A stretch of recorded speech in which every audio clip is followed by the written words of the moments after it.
네, 세계 증시 소식을 빠르게 새벽 배송해드리는 글로벌 증시 시간입니다. 연합인포맥스 임하람 뉴욕 특파원과 함께합니다. 안녕하십니까?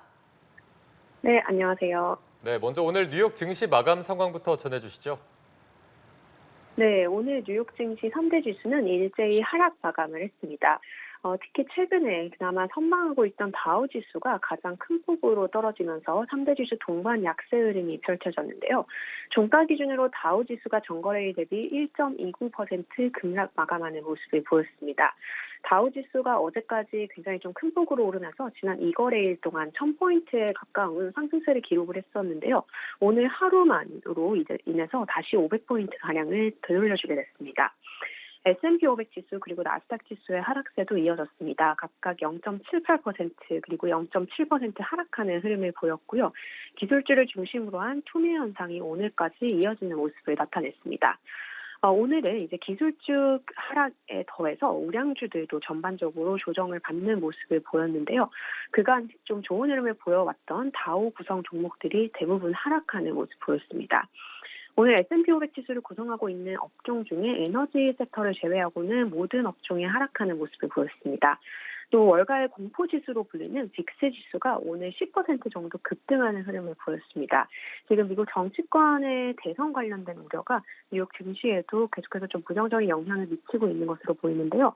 미국 정치 매체 악시오스가 바이든 측근들이 빠르면 이번 주말 바이든이 대선 레이스를 포기하도록 결심을 시키기 위해서 설득에 들어갈 것이다라고 보도를 한 가운데 월가의 공포지수 역시 덩달아 상승한 모습입니다.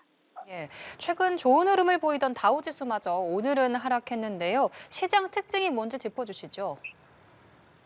네, 어제까지만 해도 기술주 중심으로는 엄청난 투매가 일어났었지만 우량주 중심으로 구성된 다우존스 30산업평균 지수는 좋은 흐름을 보였습니다.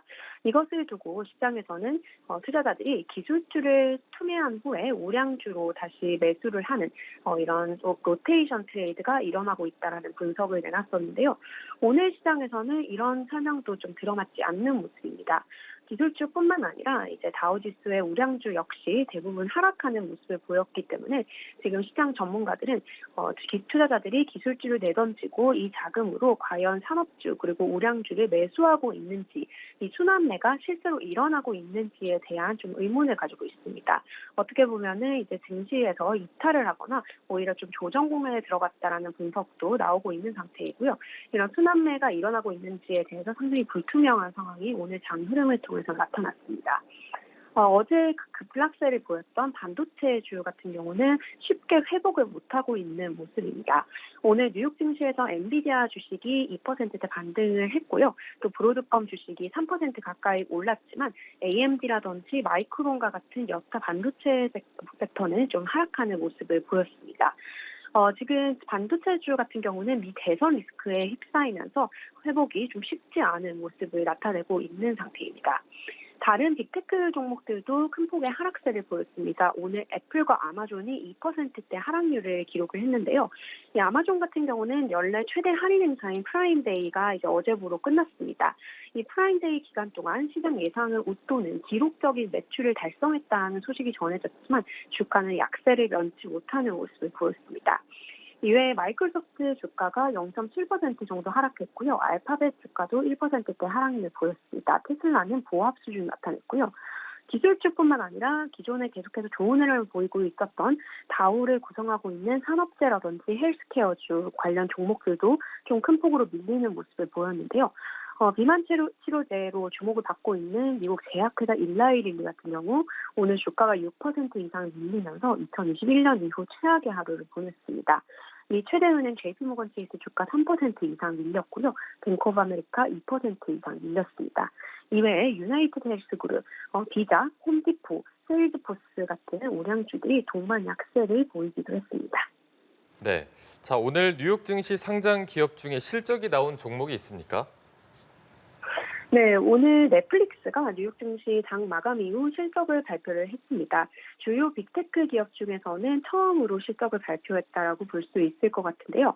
우선 넷플릭스 같은 경우는 이 실적에서 나온 주요 수치는 생각보다 좀 잘 나온 것으로 보입니다. 넷플릭스의 6월 30일로 끝난 기간 동안 주당 순이익이라든지 매출, 그리고 넷플릭스 같은 경우 실적에서 가장 중요한 매트릭스인 유료 회원수 같은 경우 모두 시장 예상치를 상회하는 수준을 보였습니다. 하지만 미래 실적에 대한 전망치인 가이던스 같은 경우는 크게 좋지는 않은 것으로 지금 확인이 되고 있는데요. 넷플릭스 같은 경우는 오늘 정규장에서 보합 수준을 나타냈지만 시간 외거래에서는 약간 주가가 오르고 있는 모습입니다. 본격적으로 월가 애널리스트들이 이 넷플릭스의 실적을 어떻게 해석하는지에 따라서 당분간 이제 빅테크 기업들의 주가 향방도 영향을 받을 것으로 보이고요. 이외에 오늘 실적 발표한 종목들 중에서 도미노 피자가 있었습니다.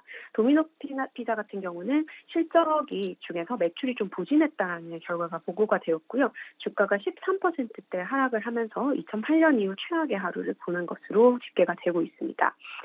반면 실적 발표 후 주가 급등한 종목이 있는데요. DR 호튼 같은 경우는 실적 호조 발표 이후 주가가 10% 이상 뛰었고요. 신타스 같은 경우는 주가가 5% 이상 상승을 했습니다. 네. 그리고 유럽 쪽에서는 금리 결정이 나온 것 같은데요. 관련 소식 전해주시죠. 네, 오늘 유럽중앙은행이 뉴욕 오전 시간대로 금리 결정을 발표를 했습니다. 유럽중앙은행은 주요 3대 금리를 동결시켰고요. 시장에서도 금리 동결을 예상을 하고 있었기 때문에 예상에 부합한 결정을 내렸습니다. 이로써 유로존의 예금금리는 3.75%로 유지가 되게 되었는데요. 지금 시장에서는 금리 동결을 예상을 하고 있었지만 가장 궁금해하는 것이 9월에 ECB가 추가로 금리를 인하할 것인가, 이 부분에 대해서 촉각을 기울이고 있습니다.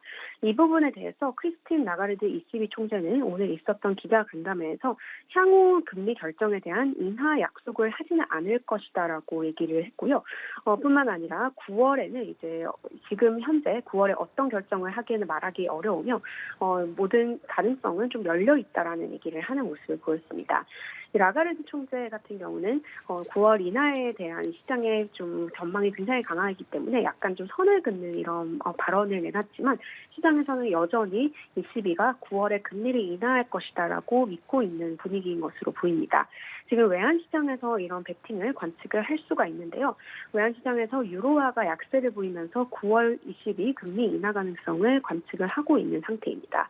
또 주요 외신도 ECB 내부에서도 9월 금리 인하를 지지하는 통화 긴축을 선호하는 위원들까지도 9월 인하를 지지할 수 있다는 보도를 내놓으면서 9월 인하론에 힘을 싣는 모습을 보였습니다. 간밤 유럽 증시에서 주요 지수들은 엇갈리는 흐름을 나타냈습니다. 예, 지금까지 글로벌 증시 상황 알아봤습니다. 연합인포맥스 이마람 뉴욕 특파원과 함께했습니다.